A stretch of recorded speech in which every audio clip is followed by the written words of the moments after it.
Mm-hmm. As the seasons change, we remain introducing the Art for Change podcast gang. The intellectual Mr. Sapiosexual.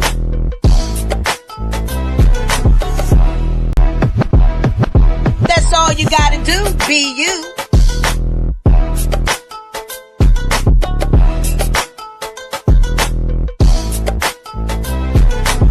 Montana Cobain pulling up in the truck. And Lady Alba with the glamorous power touch. We stream live at 9 p.m. Eastern Time. Soul Food Sunday, Motion Monday, and Therapeutic Thursday. And some days in between, switch it. Subscribe and bell on so you don't miss it. But if you do, we on repeat on every major podcast application. Interviews galore and more. Y'all know the situation. So book your seat when we turn up the heat with your Art for Change.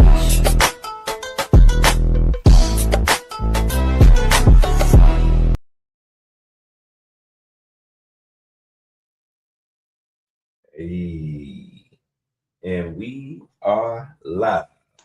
What's going on, art enthusiasts and change makers? Yes, y'all. This is another episode of Art for Change podcast. Today is Freestyle Friday. Yes. And I am your host, Mr. Sapiosexual, and my co-host in the building. You already know it's your boy BU, because that's all you got a mother can do is BU. Yes. And the queen in the house, Lady Alba. How you doing, love? The queen in the house.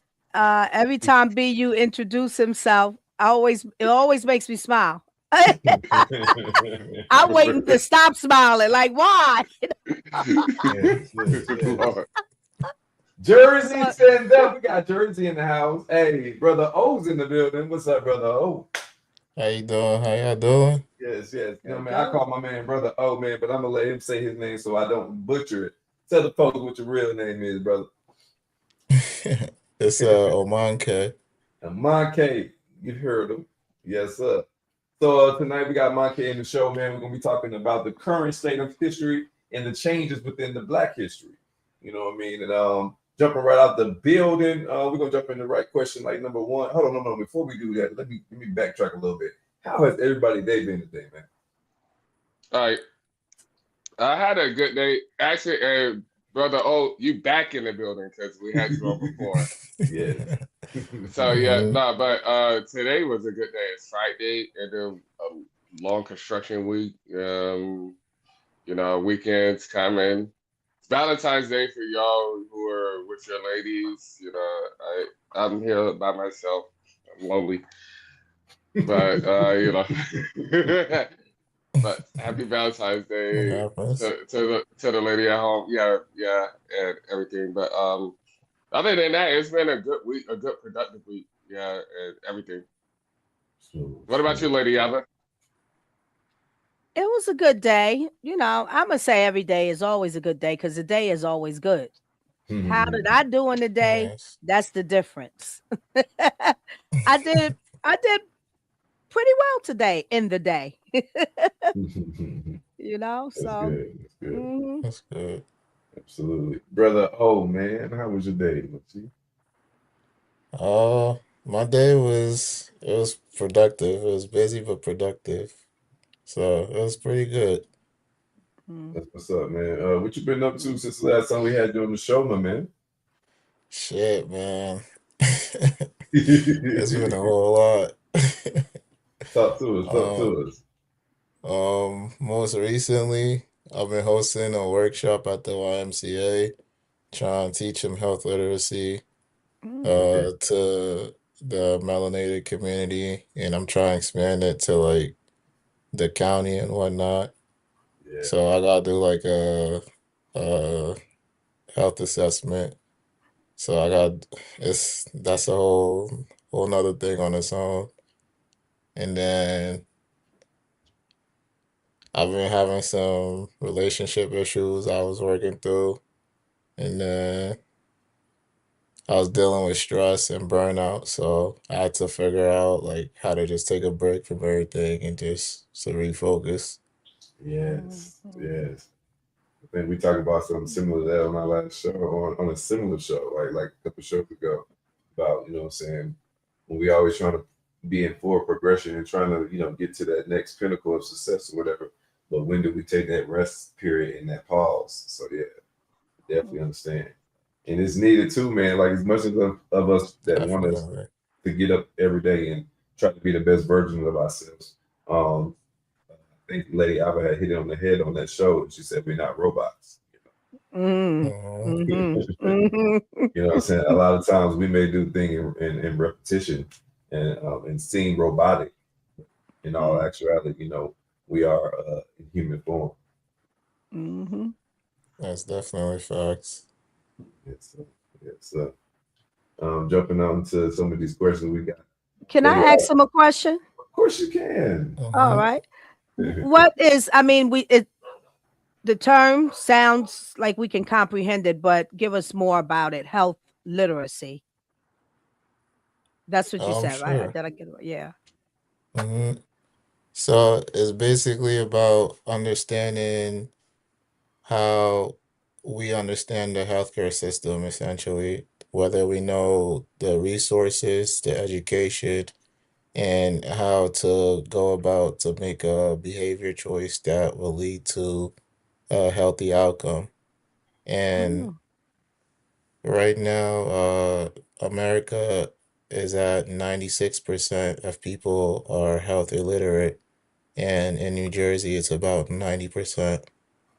So, wow. we're trying to counter these numbers to increase through education and skill building and connecting to a health network to reduce the gaps in the social determinants of health. So, healthy behaviors could be more of a common thing.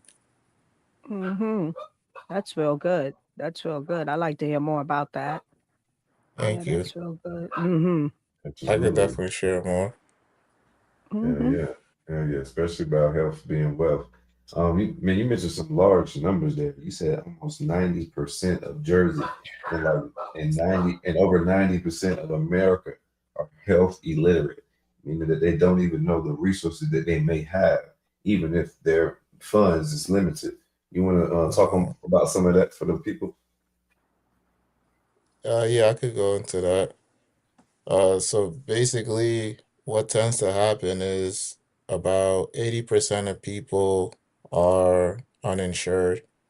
And even with people being insured at the same time, a lot of times the resources in the healthcare system are distributed unequally, where about, I think, 70 something percent goes towards those of the higher to middle class. And this creates socioeconomic barriers for those that are on the lower end. So basically, what usually tends to happen is that people are undercovered and they usually don't get the necessary care that they need. And especially if somebody's uninsured at the same time, that's why a lot of chronic diseases are so prevalent because people usually don't know how to take care of themselves and then they get sick. And the healthcare system is based on you working. So if you're not working, you're not covered, and then you're sick. So that just carries over. Yeah. And people have long-term health issues, and sometimes they're even unaware of it. That's why people just die randomly. Yes, sir. Yes, sir. And I'm probably guilty of it just the same because, like, I don't go to that doctor like I should. You know what I mean? I don't do annual checkups like I should. I wake up and feel healthy and feel like I'm all right. But I don't know what my blood numbers are. That's You know what I'm saying? Shit like that. So, yeah. that's that's not good, Yeah, no. but Hey, I got something to say about that. Cause uh, I'm in a construction field and like these mm, guys, they make the money to even have healthcare. And they put in a lot of hours. They make the money, but then it's like they were out of work for um for 6 months. So now they don't want to sign up for healthcare because they got to catch up on bills. So they need all that money in one bucket just to catch up. And then now Mm, something happens, they don't have healthcare and all that. So now they don't have insurance or anything like that. Now they're set back again if something happens to them. yeah. And that's a reoccurring problem that I see a lot of. And not Mm. even just black community and just in general. It's a common feedback loop problem because it's a systematic issue. And that's one of the things I've been working with the union as an advocate. I'm trying to figure out a way to resolve that systematic issue because a lot of times it's what happens is the insurance companies they basically do like a supercharge where these premiums are constantly being increased and then people can't afford it. And then what happens is when people can't afford it at the time that they do want it, they then basically charge at the crazy high levels. And now it basically puts everybody in debt. And when people are in debt, then they're basically at their mercy. And what usually or what's supposed to happen is the government's supposed to regulate this and they're supposed to be the moderators, but that usually doesn't happen because of a lot of corruption, basically, long story short. So the insurance companies tend to get away with it. And that's one of the things we're trying to address also. Mm. You probably hear this often whenever you're doing um, one of your seminars or whatever. What do you say to the people that have a distrust in the medical field? Honestly, I don't blame them. I would too, given the, to be honest, given the history of everything. From the what's it called, black syphilis experiments to Yeah, the mutilations of women to basically the whole mental illness mistreatment. It's at this point it's like why trust the medical industry? right. And that's why it becomes more difficult to know whether or not there is like credible evidence and whether or not the professional that you're working with is actually beneficial because a lot of times what I've noticed is the medical schools don't really prepare professionals to be in the healing department. They're more so in the curing department. So they focus Treating more department. Yeah. mhm, Mhm. they focus more so on medications and given a whole lot of experimentations and misdiagnosis. And I actually suffered a misdiagnosis, Oh wow. and mhm, so that's something I had to heal on my own time. But it's it's like things like that that makes you really not want to trust the medical department. So then it becomes on your hand to figure out like evidence-based work that Yeah. actually does result in actual uh, healthy outcomes. And that's one of the things I've been working with this naturopathic doctor. I'm learning more so about the holistic side of things rather than the pharmaceutical aspect, and it's been great. Yes. Yes. I'm all into anything herbalistic or holistic itself. When it comes to type of medication and healing and home remedies, I seem to trust that more and have more reliance on things that is natural than things that man has made. Mhm. Yes, yes. Lady Alba, you Yes, want to sir. you want to read some of these questions to Brother O? Sure. All right. Today we have questions concerning current state of Black history and changes in the Black history, in our Black history.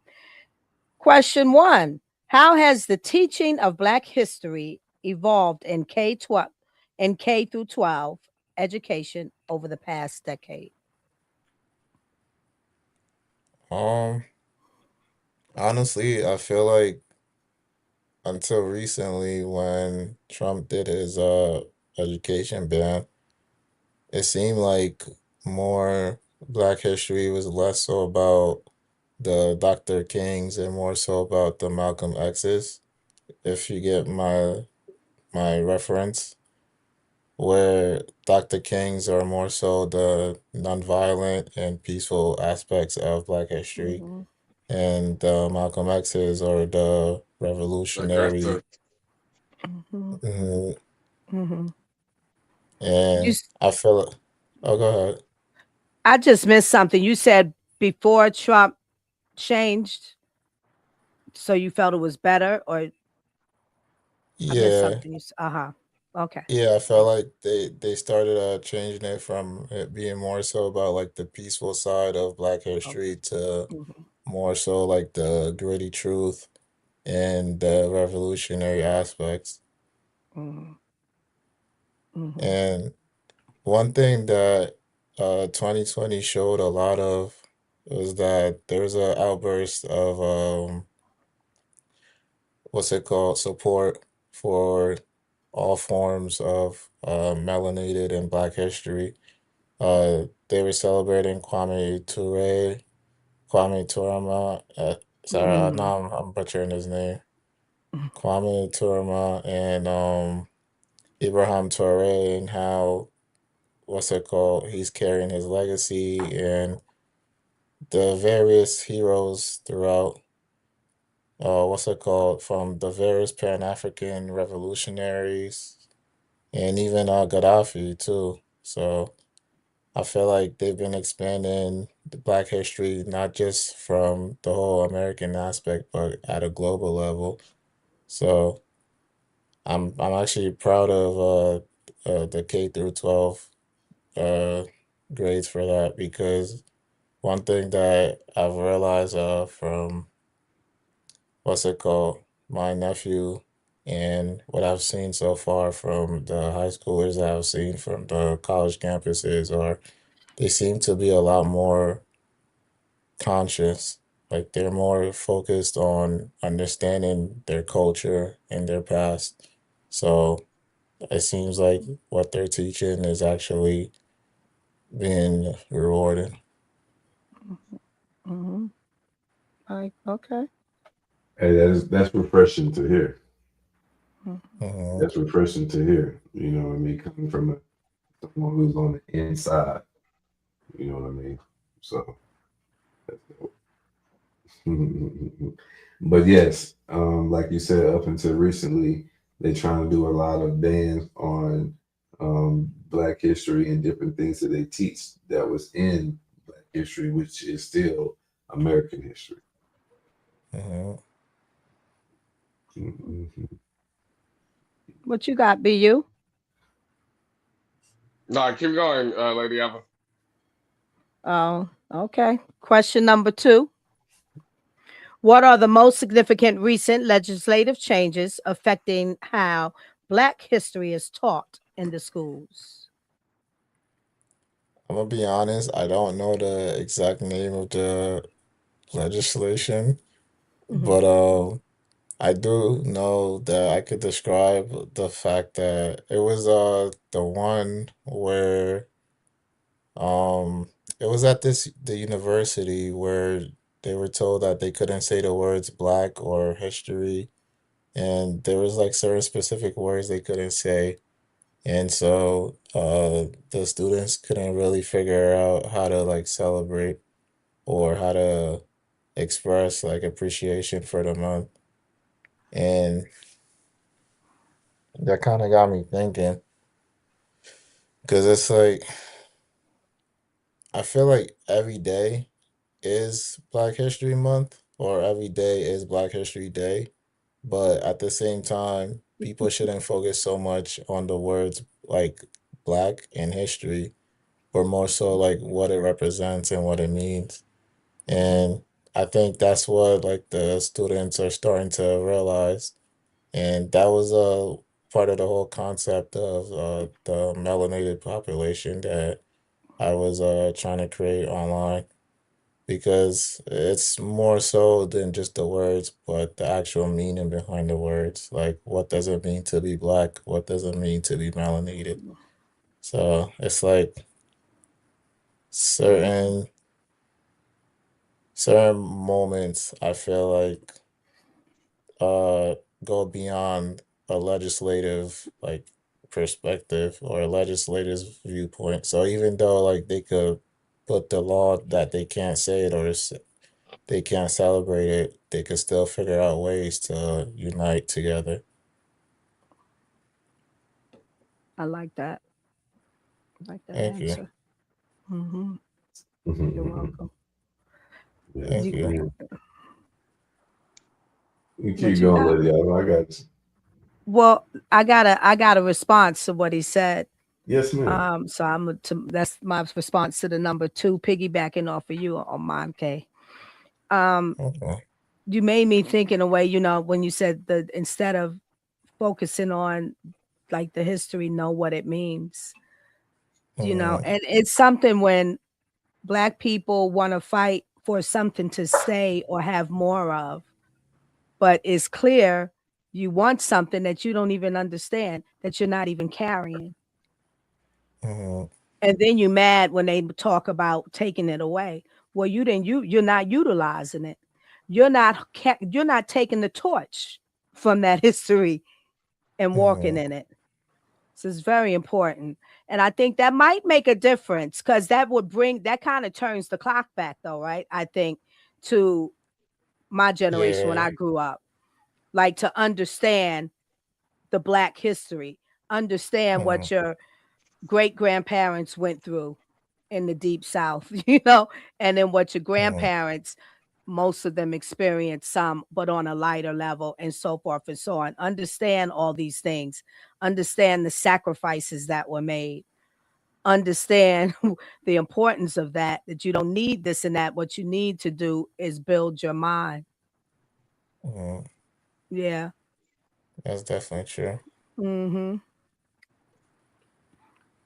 And Um, that's what all the historians did. They created, they gave us, they paved the way. And we take the way. Well, I can't say we. Well, I'm here.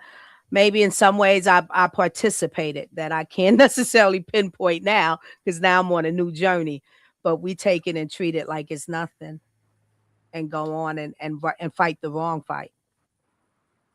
Mm-hmm. Gotta pass on the right information to the next generation. Mm-hmm. there Mm-hmm. you go. There you go. If not, you're gonna have the blind leading the blind. Mm-hmm. Exactly. It says what good is the blind leading the blind, yet we all fall into a ditch. Yeah. Mm-hmm. Mm-hmm. Um, it says, how has global perception on Black history changed in the light of international movement on racial justice? Oh, this is a good one. um, I'm gonna tie it back to what I was talking about with the whole melanated aspect because Yes. now people are focusing a lot on Pan-Africanism, Hmm. but there's still like a big question of whether Pan-Africanism is mainly just African centered first, or is it about focusing on the different traditions and cultures that existed uh before Africa was mixed with the natives. So it's starting to bring a different perspective globally because now it's looking at the culture of Black people and how, what's it called? They've been so predominant, so strong, so resilient, and at the same time, they've been able to keep and maintain a form of beauty, a form of expression, and a form of unity through 400 years of suffering. And at the same time, it begins to ask the question of what happened in Africa at during that span and what happened to the Caribbeans. So now it's bringing out a lot of research into the history of like the times in between. Mm-hmm. You. Mm. Um, Go ahead, Adele. on that note, there's a Mhm, discussion that I had with my younger cousin, and mhm, concerning man, the original where he originated from. So we know that it's all Africa. But now from that, mhm, then how do you get all these different variations of ethnicities? Out of my cousin's mhm, mouth, which was interesting to me, she says, if if it came from black, then it's simple. It's black. I mean, it came from Africa, the first man, it's black. So all of these other ones, then these titles, even she said, what surprised me with Native Americans, like these are just things that they gave titles to for different groups of people for whatever reason. She didn't have an explanation for that. But I do mhm, understand this much as far as humanity, and when you migrate to other lands, your look can change over time depending on the conditions of that land. Yes. From the mhm, complexion of your skin, the Yes. texture of your hair, the color of your Yes. hair, the mhm, shape of your eyes and all of that. Now, Mm-hmm. maybe like if you or any of us go to a new land, maybe we won't have that because we are kind of pretty set in this. But maybe Okay. our children and so forth and so on will adapt more to what needs the human body, actually, I'll say needs for its survival in that region, you Yes. know. So if that mhm. be the case, then all people are black. I see what you're I saying. can't argue that. I agree I with see that what you're statement. saying. I think S- there's one race. I think we all come from Africa. So I don't think there's. I think the division is created. I think there's different cultures and different tribes. You know what I mean? And Mhm. so that's where you got the different dialects and everything of that nature. But I feel like in the core, everybody derives from Africa. Yeah. Everybody, I bet you the most wise person that you can find has a certain percentage of African in him that he didn't know of.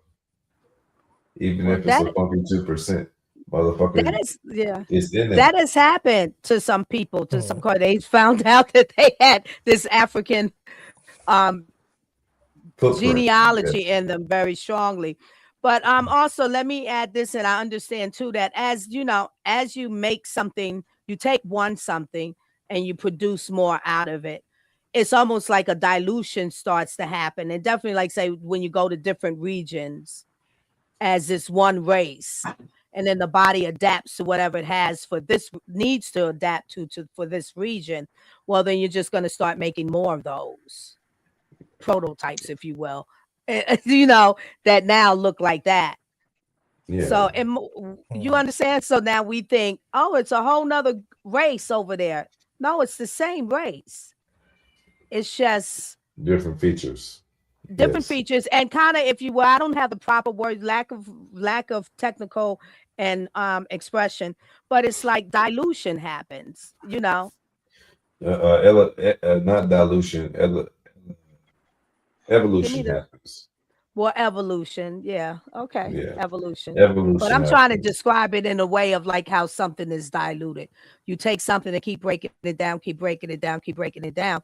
You're not going to get back to that original color, unless unless you take something that is potent enough to give it that, to revert it. Right. I get I'm what you're just saying. It's Yeah, saying, like what y'all, I get what you're I get yeah, what saying. you're let's think saying. about I, it. yeah, yeah, it's I get pouring what you're water saying into a when Coke, you put it in like that a Coke perspective. bottle. Right. Yeah, Yeah. pour water in the Hmm. Coke bottle, it's Mhm, gonna get lighter. Put enough mhm. water in there, it's gonna be clear. Hmm. Yeah. I get But that. that, Exactly. yeah. Um, thing is, I used to think that too because like it does make sense because everyone does start off as like with the African mitochondrial like DNA, Hmm. but what's it called? Then I started doing research about like the Aboriginals and like those that existed in certain areas before uh the Africans arrived there, and then tracing it back to like Pangea and how like all the continents was like close by. So I started thinking like if it was possible that human civilization did start in Africa, but like I feel as though after everybody expanded out, Hmm. that's when it kind of like what you were saying, like it everybody started diluting. So Hmm. the phenotypes, the physical features started to change based on the environment. And then we started calling ourselves different names. Hmm. And that's basically how everything progressed towards the British, separating and Germany getting Hmm. involved, and we're here now. Hmm. And think about it and add on too. And if you want to think, add this into this thought, and how some of the kingdoms centuries ago, they kept multiplying in their own gene pool, which at that time they shouldn't have been. But Mhm. the history tells us they did that to keep their wealth and keep this and that. Whatever they had is still in the family. No outs, but so that even Mhm. deepens that. You, you really making a whole nother prototype here now when you do that. That's fucking Y'all insane. locking it in. Y'all wiping out the African genotype. Y'all pushing it out. Y'all just keep, yeah. It's interesting. A lot of Yeah, variables to think about. Hmm. yeah, that's definitely true. And what's it called? I Hmm. remember reading about the Spaniards in Latin America, how they basically did whitewashing completely, where they were trying to make sure that they got rid of every black genes in the island as Hmm. possible. Hmm. There it is. Yep. And the funny part is actually racism started with the Spanish people. It didn't start with white people. Like they were Talk the about ones it. that were. Oh yeah, uh, the Spaniards were the ones that took basically race originally meant like brotherhood or unity or humanity, but then the Spaniards took it to reclassify it mean classification of human status. And then they tied that to your socioeconomic status. And that's how they basically took the servants and the serfs and brought them over to the Americas, to Brazil. A lot of slaves or servants that were sent there or prisoners of war. And then Mhm.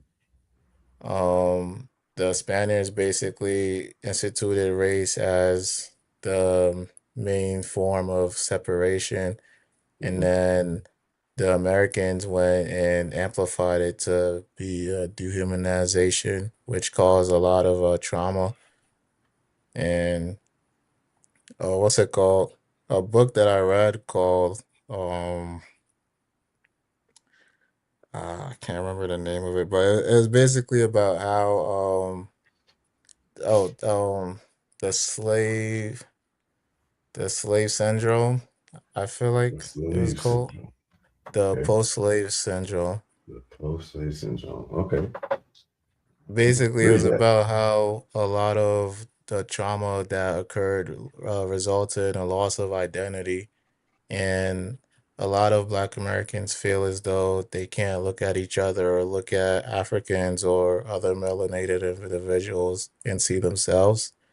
They tend to see like a separated self because that's what's been like so beaten into the subconscious. And how like a lot of love and a whole lot of trauma resolution is what's needed at this time because the narrative has to change, but at the same time, the way not only we see ourselves, but like the way we see one another has to change. And I feel like that's what this whole uh February has kind of been about, especially with like what's going on with ice and everything. The book, are you talking about helping you out? Mhm. Post traumatic slave syndrome. There we go. Post Uh traumatic huh. slave Post-traumatic All slave syndrome. right. syndrome. That's Thank you. Dr. Joy Begru or Degru or Mm-hmm. Degru. Degruy. Dr. Dude. Joy. Mm-hmm. Mm-hmm. Yeah. All You right. spoke on ICE, a little off topic. What's your opinion on that situation right now? Oh man. I don't even want to get into that too much because it's a source of my stress. Yeah, yeah, yeah. Understood. Understood. But basically, New Jersey, they just released this ice tracker app, and then they're gonna be sending it to the Attorney General. So I'm doing some volunteer work and advocacy with some what's it called? Some groups. But as of right now, I'm still trying to get my schedule situated because between work, school, volunteering, and trying to rest, it's like the It's a days are lot. just coming and Yeah, going. man. Yes, sir. Yes, sir. But man, it's because you know what I'm saying, you got boots on the ground. It's because you're being active. You know what I'm saying? You're being Hmm. active and you organize. You know what I mean? So shout out to you, man. And I like to see Thank you. um, brothers of my hue, what I'm saying, doing that type of shit straight up. You know what I mean? Like I commend you for being what the community needs. Thank I you. mean, how many brothers we know, is willing to, do a workshop or a seminar, what I mean, and tell young brothers and sisters about what they need to do about their health. And who trying to hear that? A lot of us not. So I mean, to have that type of mindset, you know what I mean? Because the thing is this: if you ever hear the phrase, the only way we're going to be able to um, do anything for the world is first we have to start in our own community. You know what I mean? We have to get our house Hmm. in order. Once we get our house in order, that's when we can, get the community in order. Once we get the community in order, that's when we can get the state in order. Once we get the state in order, then we can get the nation. You know what I mean? That's how it Mm-hmm. Mm-hmm. goes. Yeah. Yes, indeed. So, you know what I'm It's saying? definitely Shouts out to facts. Brother O for doing that groundwork. Yeah. Shouts out to Thank you you. too. Yeah. Yeah. Thank you. Yes, sir. You're welcome. Mm-hmm. Thank you. Thank you. Mm-hmm. We need more boots on the ground. Shout out to your organizations, man, and tell them what y'all got going on and where y'all popping out at next. Gotcha. So right now we're partnered with I think 43 different organizations. Mm. Um, yeah, we've been busy. Um, I don't want to say all of them because that's gonna be a whole lot. So I have um a network checklist or basically a network document file that has all the info through the link in my bio on Instagram or on Linktree or linktr.ee/King of Intensity. So my organization, King of Intensity LLC, works with the New Jersey Department of Health, the Middlesex and Union Regional Chronic Disease Coalition, the National Chronic Disease Directors, and various other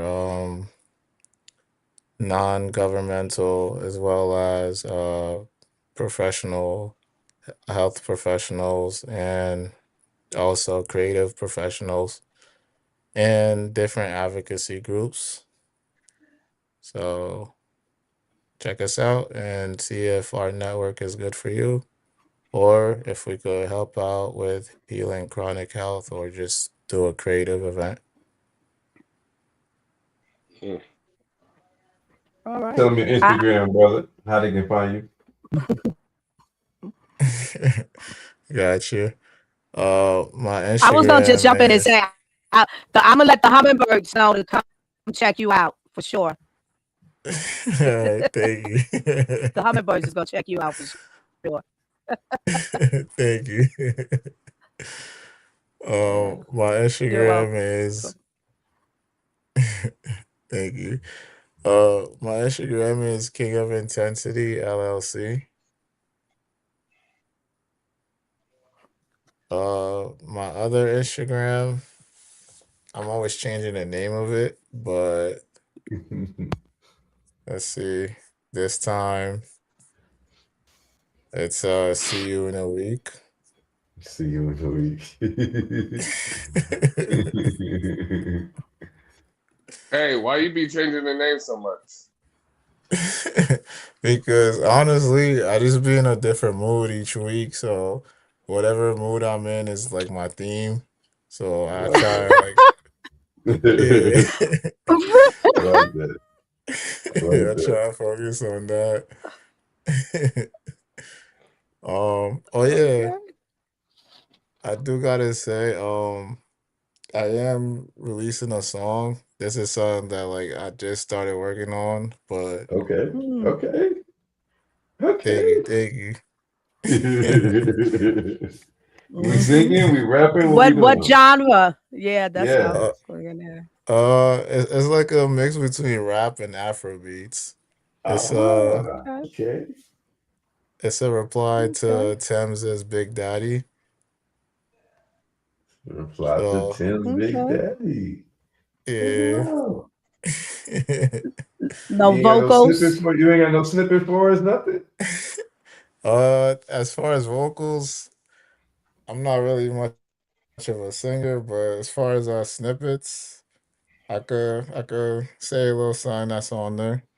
Okay, okay, okay. Lady Alba We do got this background vocals. Arthur Chain's getting the exclusive. Thank you, thank For you. real.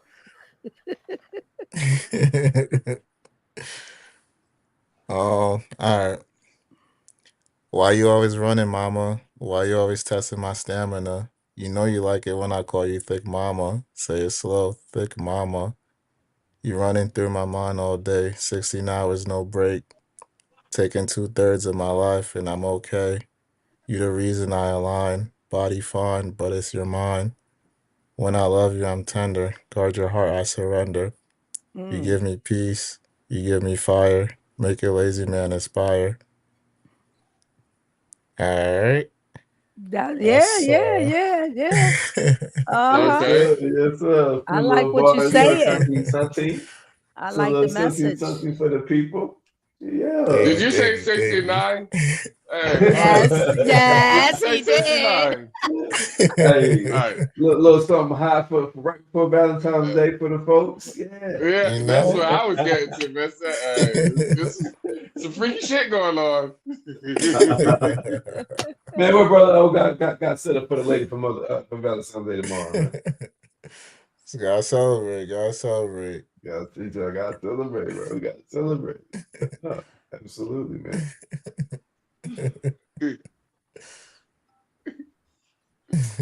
My last question for the historical questions, and then I let Lady Alva go through some fun art facts for the day.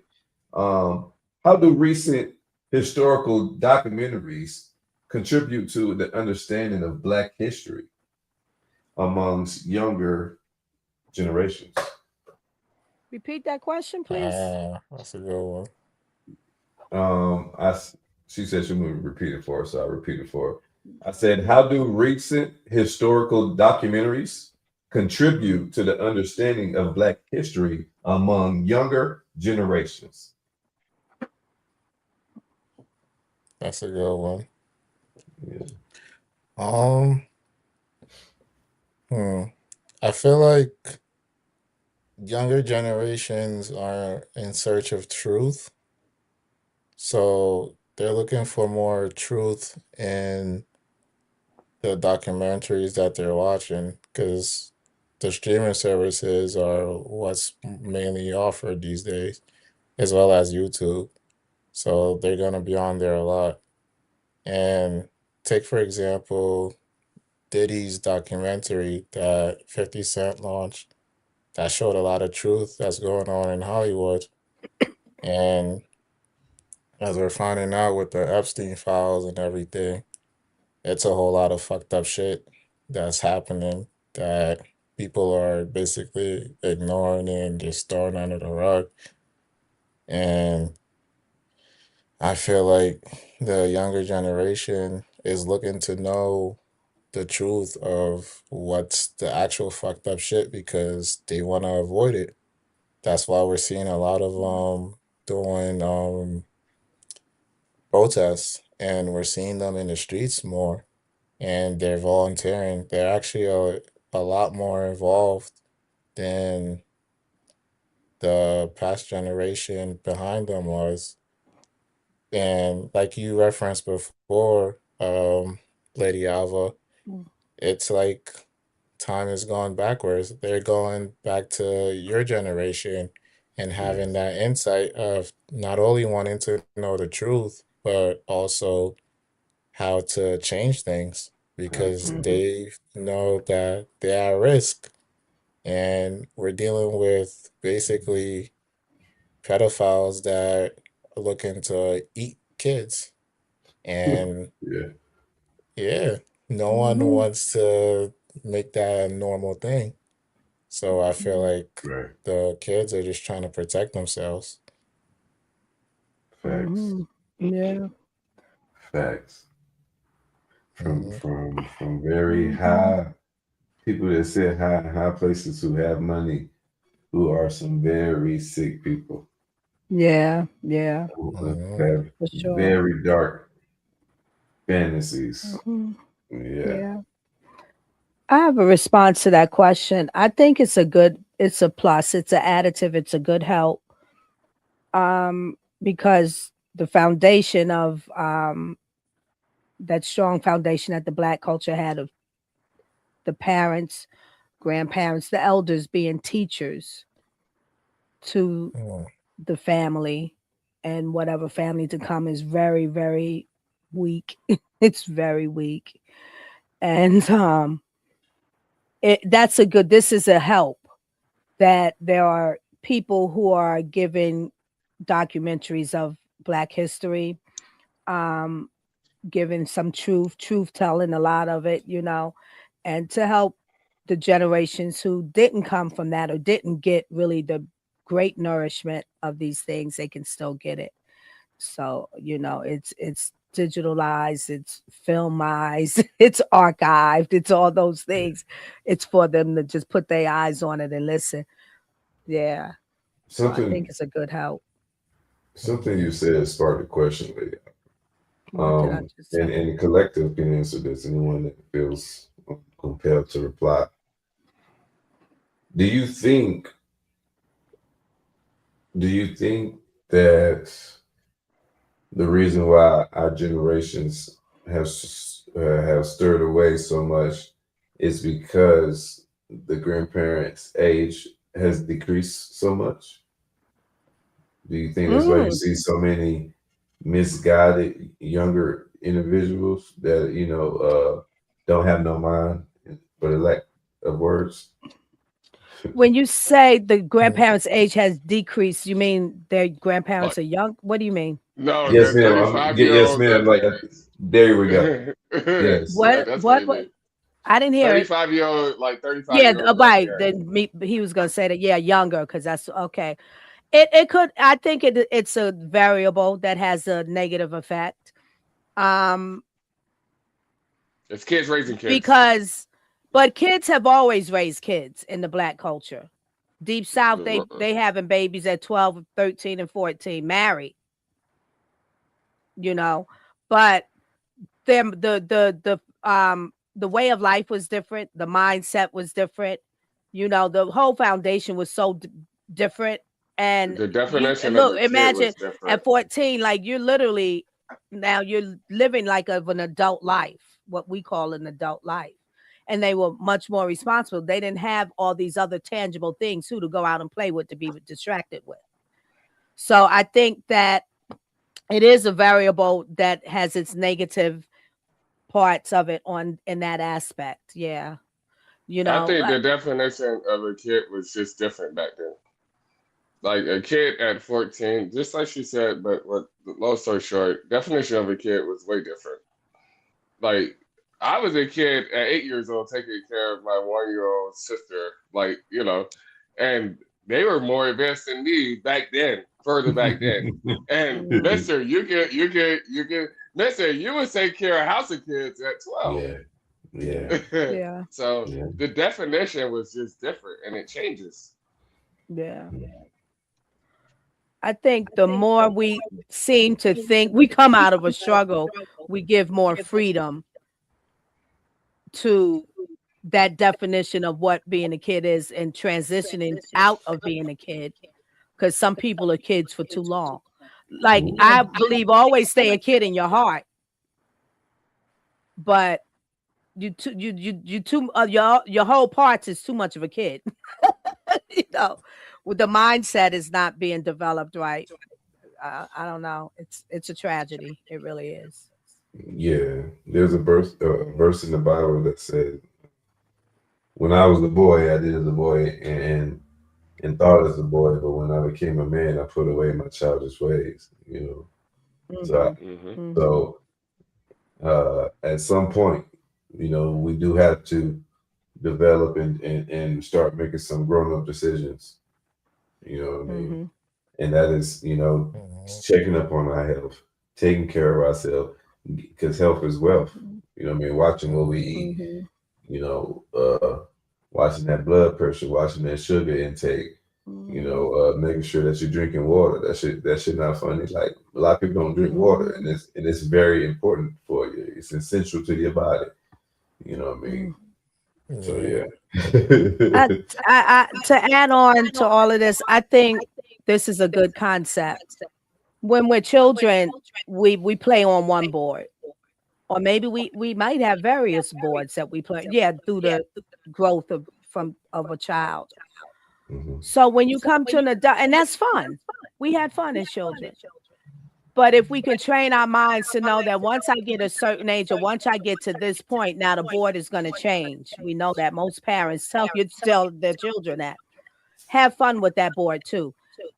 The dynamics just change. You don't play over here anymore in this schoolyard. You over here now. Master that. You master this. Go ahead and have fun with it. Because you can.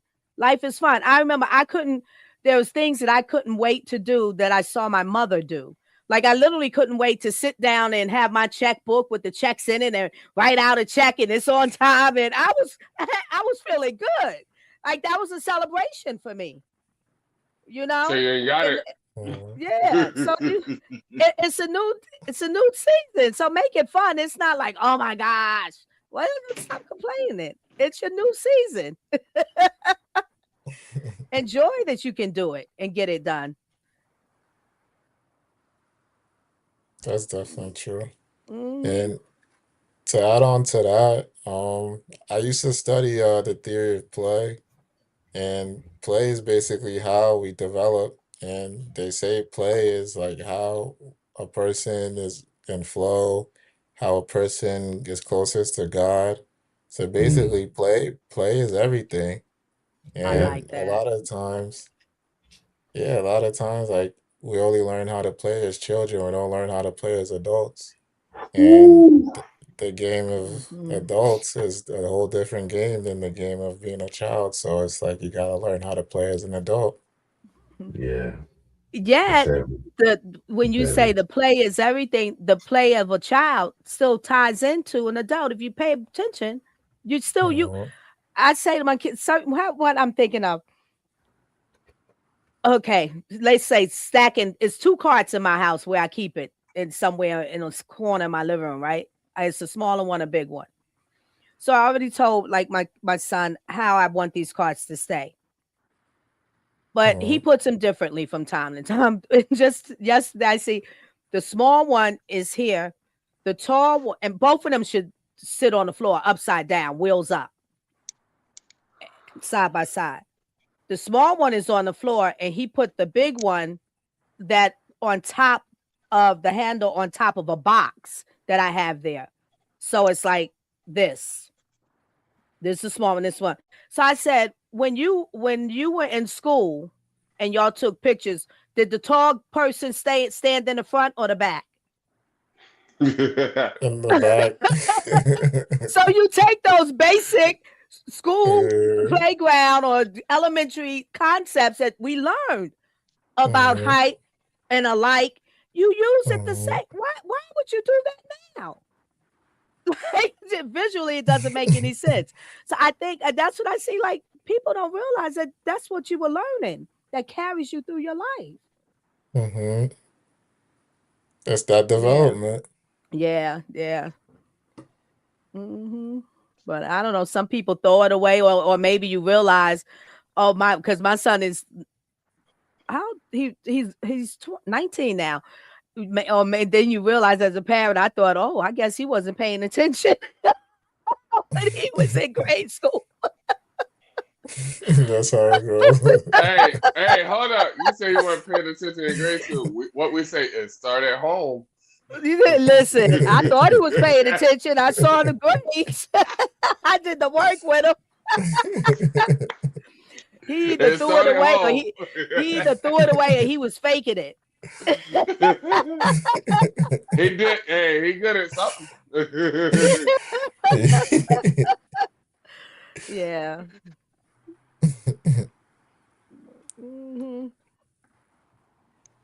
Lady Allen, what you got?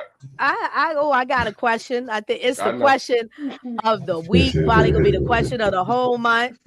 Y'all see my little tag under here? Bad Bunny did what?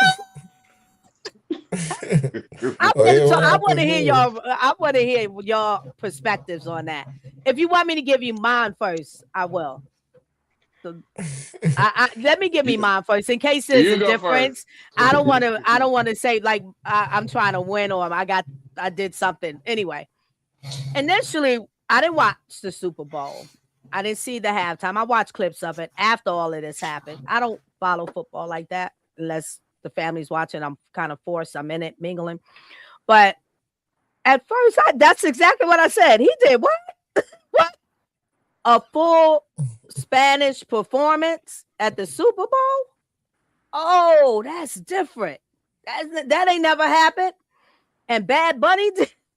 Okay, I got to check this out. So as I thought into it, I said, I'm hearing and reading people's complaints.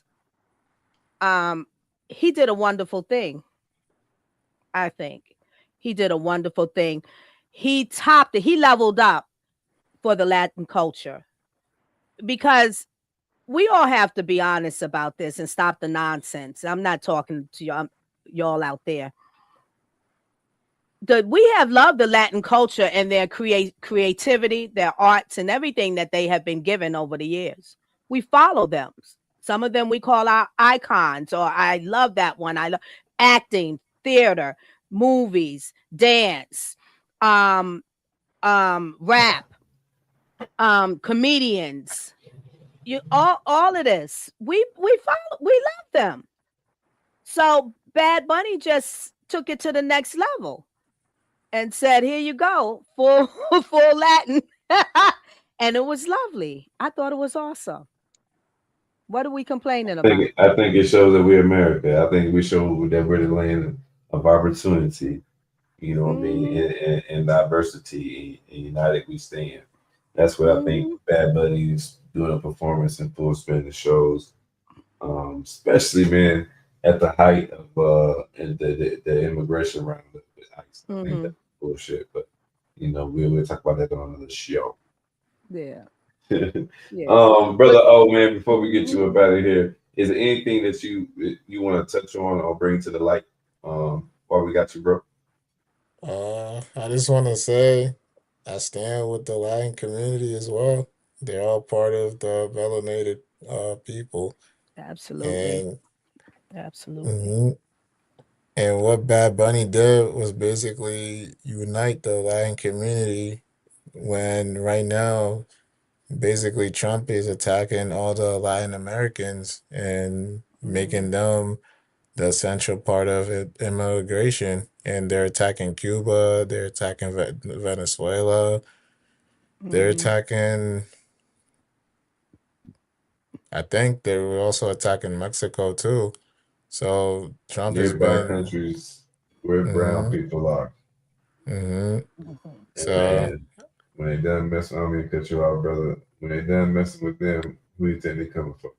Go ahead, brother. Oh, I'm sorry. no worries. Mm-hmm. The niggas, I say. Yeah. Basically, and we stand with them because You. it's foul, and we all in this struggle together. So gotta help them out. That's all. Yeah. Straight up. Straight up. Be you, man. We got anything for the people before we get into these fun facts? Uh. Yes. No, I got nothing. Hey, Black Lives Matter. Actually, hey, Black Lives Matter. Hey, happy Black History Month, and Black all lives matter as well, though. But Black Lives Matter too. So yeah. Other than that, yeah. Yes, I like that. In order for all lives to matter, Black lives have to matter, and Spanish lives have to matter. Like that as well. Dealing with this ICE shit, you know. In So order for all lives to matter, all lives have to matter. yeah. Yeah, yeah. Lady Alba, Mhm. before we get up out Yes. of here, you're gonna go through the celebrity birthdays and the fun facts. All right. Sure will. 10 fun art facts of historical art events associated with February 13th.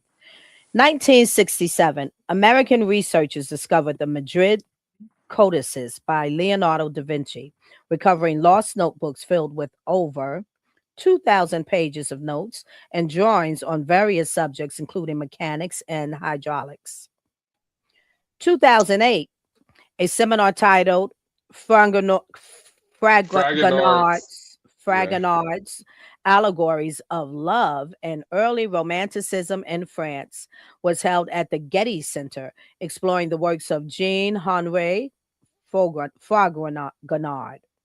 1992, the first ever retrospective of American artist Georgia O'Keeffe opened at the Museum of Modern Art in New York City, showcasing her unique style and contributions to modern art. 1943, the Museum of Modern Art in New York hosted a significant exhibition of African art, marking one of the first times African art was recognized in a major museum. 1943, that is. 1970, the first Black artist to be awarded the Turner Prize. Lubiana Himid made her, my sorry if I mispronounced the name, made her debut in the art world, highlighting the importance of Black artists in contemporary art. 2014, the art installation Theater Gates, 12 Ballads for the Forgotten, opened exploring themes of history and memory through a powerful visual narrative. 1982, the Whitney Museum of American Art opened Black Folk Art in America, which highlighted the contributions of Black artists to American folk art. 1996, the first major exhibition of African American photography was held at the Smithsonian National Museum of African American History and Culture. 2006, 1996. Wow. Go ahead. a retrospective of the works of Romad Bearden, a prominent African American artist, was featured at the Museum of Modern Art, celebrating his influential collage works. 2021, The Soul of a Nation, Let me say that again. The soul of a nation exhibition opened at the Tate Modern in London, showcasing the contributions of Black artists to contemporary art movements 2021. Moving on to celebrity birthdays on February 13th. Who do I know anybody today, February 13th? But Shout out to the Aquariuses. Shout out to the Aquariuses. we're going to shout out to Mr. Happy Birthday, just passed a couple of days ago. Uh, Mr. Sapiosexual, our host here. Happy birthday. And to any other Happy belated February, birthday. yeah. Appreciate you, Any family. other any other February birthdays out there? Not on I this got a list. We wish February, the same yeah, for y'all too. What you yeah. got for you? My daughter's birthday is my oldest is tomorrow on Valentine's Day. All So right, happy all birthday right. to her, Valerie. Happy Yeah, happy birthday. birthday. Valerie. Yeah, yeah. My Happy daughter's birthday, birthday is Valerie. Valerie. Yeah, she's in college now, so Oh, doing criminal nice. justice. So hopefully she change Oh, our system. Hell yeah. nice, nice. So we're gonna need a good And lawyer one day. So she go li- ahead and get all that degree. Yeah, listen, she's watch trying to go be a judge and do all that. Yeah, she's doing all I that. love it. Art for I Change love it. got some backup on the way. Yeah, yeah. We're gonna have to legalize all our LLC. Uh-huh. Yes. That hey, it starts at home, right? That's what we were talking about. There you You go, gotta teach BU. it right. Um, There you go. I, So for I love it. February, go ahead. No, go ahead, Lydia. For February 13th, we have Scott Thomas, 52, Sophia Lillis, 23, Kelly Hugh, 57, Neil McDonough, Donna, I'm BU, McDonough. McDonough, thank you. McDonough. Yeah. McDonough, Neil McDonough, 59, Peter Gabriel, 75, Randy Moss, 48, Stockard Shannon, 81, Kim Novak, 92, Edward Jones, almost 78, Jerry Springer, 1944 to 2023. R.I.P. Jerry Springer. Hey. That's one please. R.I.P. Jerry Springer. Yeah, I used to watch it all his We shows. was all glued to it. Oh, he First like Rest in drama, peace, man. Jerry reality Niggas TV Springer. love shows. drama. Nah, it's the drama. Yes, yes. We watch the show for the drama.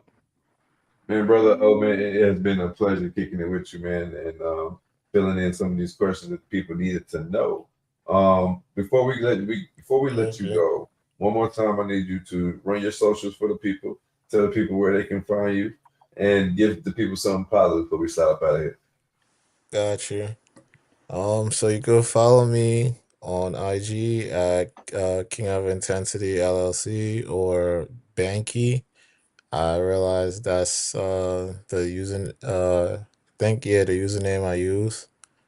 And you can also go on Linktree, linktr.ee/King of Intensity. I have all my socials on there and all my links and websites. Um, Something positive, something positive. I realize learning about leadership and leading yourself and leading others, it's all about what you're grateful for. When you could Mm, identify what you're grateful for and draw empathy from that gratefulness, then you could start to realize that a lot of times things aren't really as deep as we make it seem, because if we could resolve it within ourselves, then we could resolve it in others. And that's what yes. a lot of people need to be more aware of, that gratefulness, that it starts with being grateful for yourself and then expand it outwards. And that's just what empathy is. Yeah, Hmm. Nice. you can do it within Thank you. yourself. You can do it for Hmm. others. Yes, brother. Oh, ladies and gentlemen, you heard him here on Art for Change for the second time kicking it with the game. Anytime you want to come back, brother, man, it's your second home, brother, man. never gonna be an issue. Just like you hit me up first, you can hit me up again, and we get you right up here, man. Lady Alba, before we close out, love, you got anything positive for the people? I'm a piggyback off of Oman K. If you can do it in yourself, do it. That's it. You do it within yourself too. Nice. You heard what Oman K and Lady Alba has said. Be you. I said what I said. What you say? I don't know what you say. What'd you say? I said Happy Black History Month. Hey, it's not. Hey, this is our month, but we deserve every month, just like everybody else. It's like everybody deserves every month, you know. Mm-hmm. Mm-hmm. I just want to leave with the people, man, that Black history is American history. Amen. And I don't, even though we do it because it's so subconscious, I do it every day without even thinking. But I would love for us to get to a point. If I had a dream, I think I'd love for us to get to a point where we don't identify each other by the color of our skin. You know what I'm saying? I know that brother's name, so why do I got to say that black man or that white man or that Asian man? I wish we could find a way to identify ourselves beyond what we look like. I like that you said we, because sometimes I be like, hey, that white man over there, you know. I like that you said we, because Yeah, we got a problem with it. We got a problem with it too. That's accountability. It's collective. You know what I mean? Yeah. And I would never be able, and I would never ask anything of someone that I'm not able to do for myself. You know what I mean? And that's part of taking accountability as well. You know what I mean? How can I sit here and preach, you know what I'm saying, to other people to take accountability if I can't own up to my own shit and say it stink? You know what I mean? So sometimes it takes the courage of others for others to move. You know what I mean? When somebody see that you can own up to your shit and see that you be real and with your flaws and your imperfections, it may other people be more inclined to be honest about theirs. I like that. Yes. I approve. I approve of great that. words. I be you, and I approve of his message. Man, thanks everybody for their time, man. For real, man. Until next time, don't forget to like, subscribe, to hit that bell. Don't forget that Art for Chain go live on Mondays, on Thursdays, on Sunday at 9 Eastern time, and sometime in between the week, like we do today. So this is why you gotta hit that bell, because you never know when we gonna go live. You never know who's gonna be in here kicking it with us in the Mr. OC. So listen, man. Hey, lock in with the game. Peace and love. Until next time. And don't forget to Art for Change. Oh, my K. All right. Have a good one. Thank you for having me on. Yes, sir. Yes, sir.